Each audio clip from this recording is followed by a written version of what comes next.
Alors prochainement, je vais intervenir à une table ronde au salon Documation e-Expo. Je me suis dit que pour me préparer à cette table ronde, je pourrais utiliser en fait un chatbot expert GPT-4 qui va simuler chaque intervenant autour de la table, chaque persona.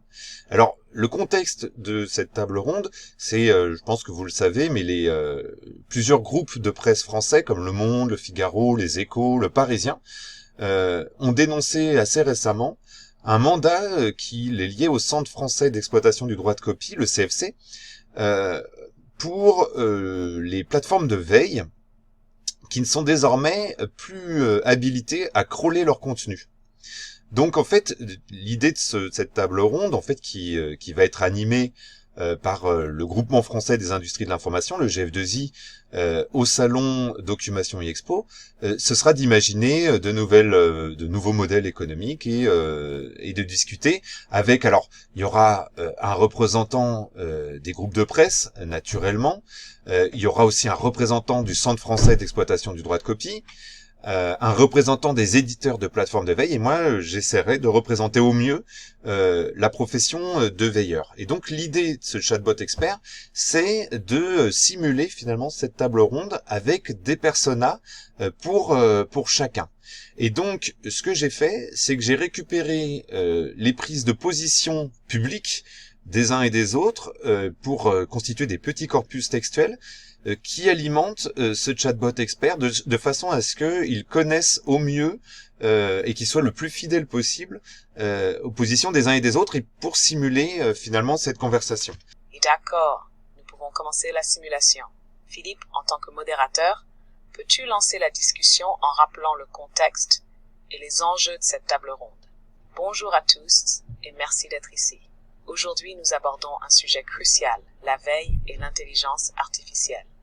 Avec la récente décision des groupes de presse de dénoncer leur mandat avec le CFC, les plateformes de veille se retrouvent privées d'un accès direct à certains contenus. Cela pose la question des modèles économiques et des équilibres entre ayants droit, éditeurs de veille et utilisateurs finaux. Pour structurer la discussion, je propose de commencer par une première question. Comment chacun perçoit-il l'impact de cette situation sur son secteur? Sandra, en tant que représentante des ayants droit, quelle est votre position? Merci, Philippe. Pour nous, la situation est simple. Les contenus journalistiques ont une valeur, et leur exploitation par des tiers doit être encadrée et rémunérée. L'IA générative et les plateformes de veille utilisent ces contenus sans toujours respecter le droit d'auteur. Il est donc essentiel de rétablir un équilibre économique et juridique.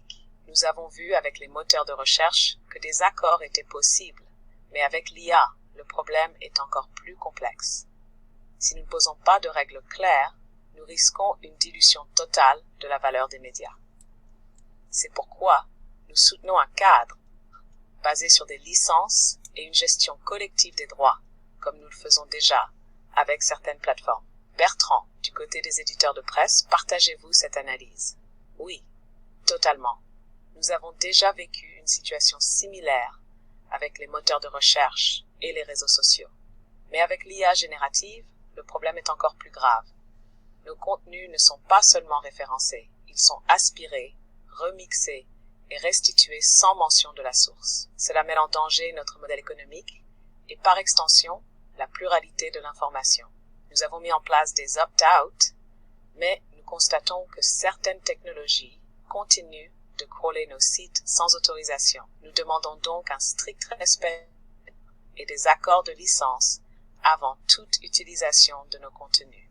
Michael, du côté des plateformes de veille, comment voyez-vous la situation? Je comprends les préoccupations des éditeurs, mais il faut aussi voir la réalité des usages. La veille ne consiste pas à piller du contenu, mais à organiser et synthétiser l'information pour aider les entreprises et les institutions à prendre des décisions. Nous avons toujours fonctionné dans un cadre légal, en rémunérant les ayants droit via le CFC. Aujourd'hui, avec la fin de ces mandats, nous nous retrouvons dans une impasse. Bloquer l'accès au contenu sans proposer de solution alternative risque de fragiliser tout un écosystème.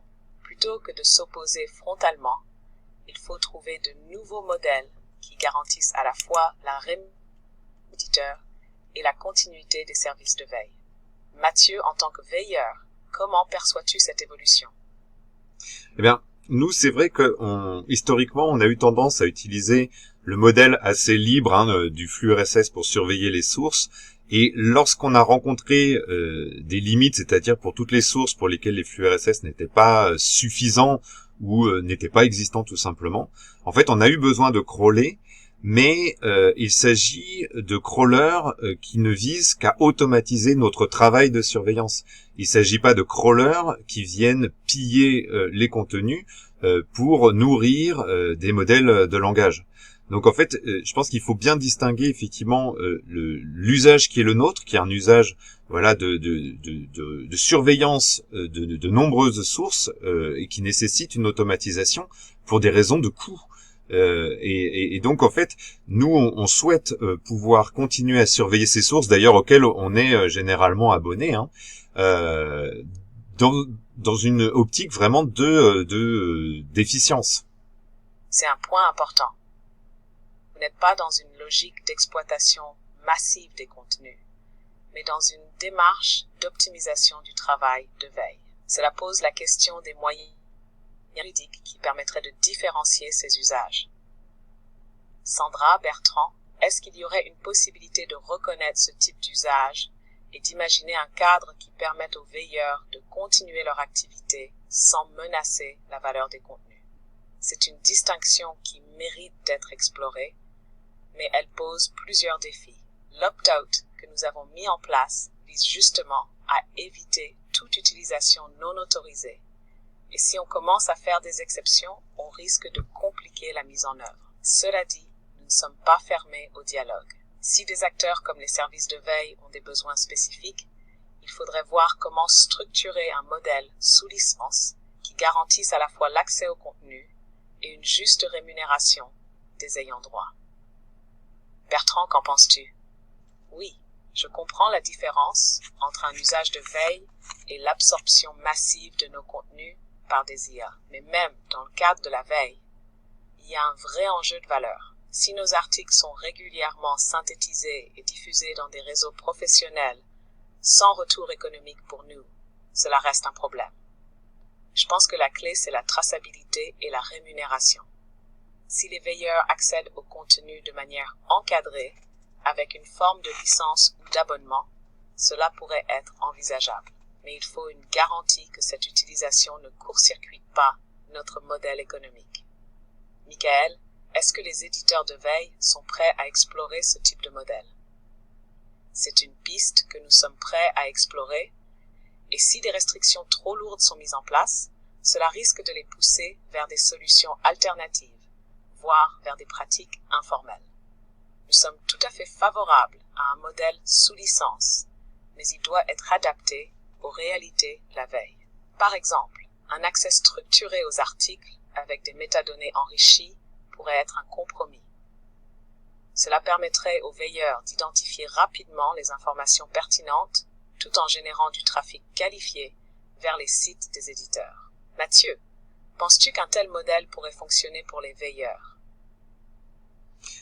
Oui, moi ce que je me dis, c'est que finalement, ce bon vieux flux RSS, on pourrait imaginer une sorte de version dans un modèle économique un peu premium, c'est-à-dire pour les non-abonnés, un flux RSS qui permet d'être visible sur le web où on aurait juste le titre, éventuellement la première ligne du chapeau et bien évidemment le lien, et puis un flux RSS pour les abonnés qui payent pour ce service et qui contiendrait beaucoup plus de contenu. Alors soit les entités nommées, c'est-à-dire vraiment l'extraction de la meilleure sémantique de l'article, soit carrément le texte intégral, mais ce flux RSS ne serait accessible qu'aux clients ayant payé pour ce type d'usage.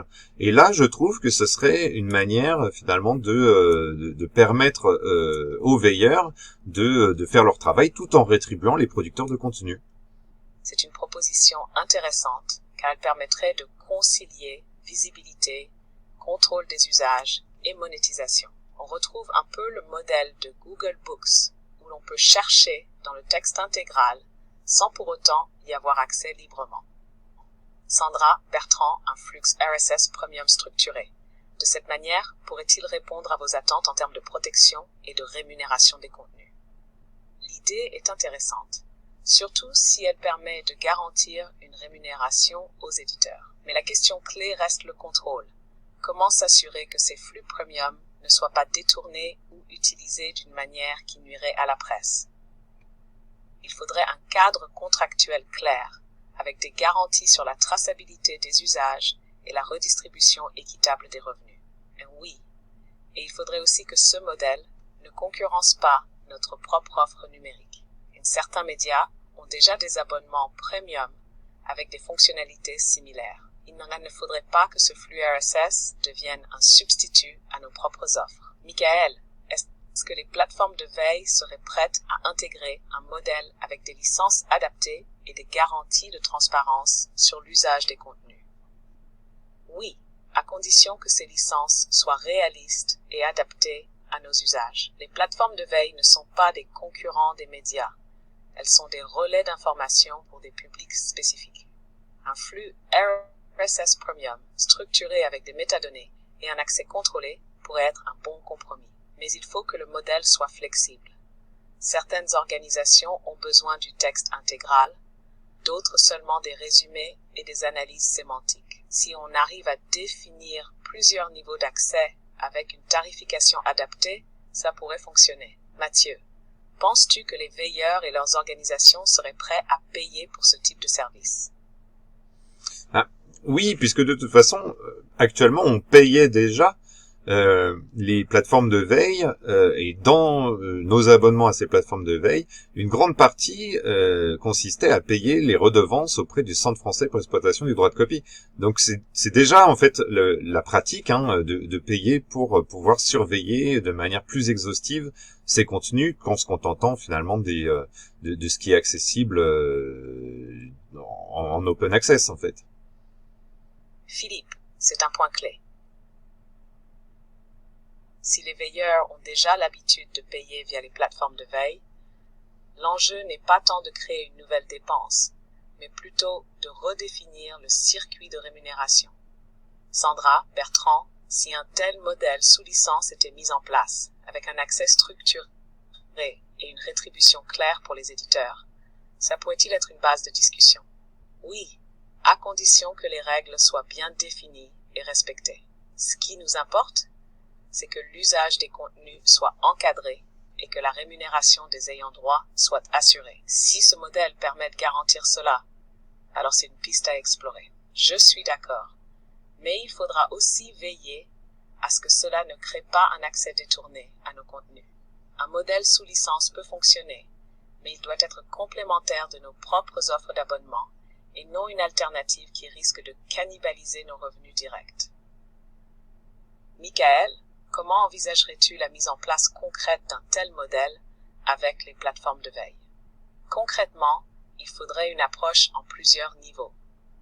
Un premier niveau avec un flux RSS basique qui assure la visibilité des articles et génère du trafic vers les sites des éditeurs. Puis, pour les abonnés payants, un flux enrichi avec des métadonnées avancées, des analyses sémantiques et selon le niveau de licence, soit des extraits plus détaillés, soit le texte intégral pour certains usages bien définis.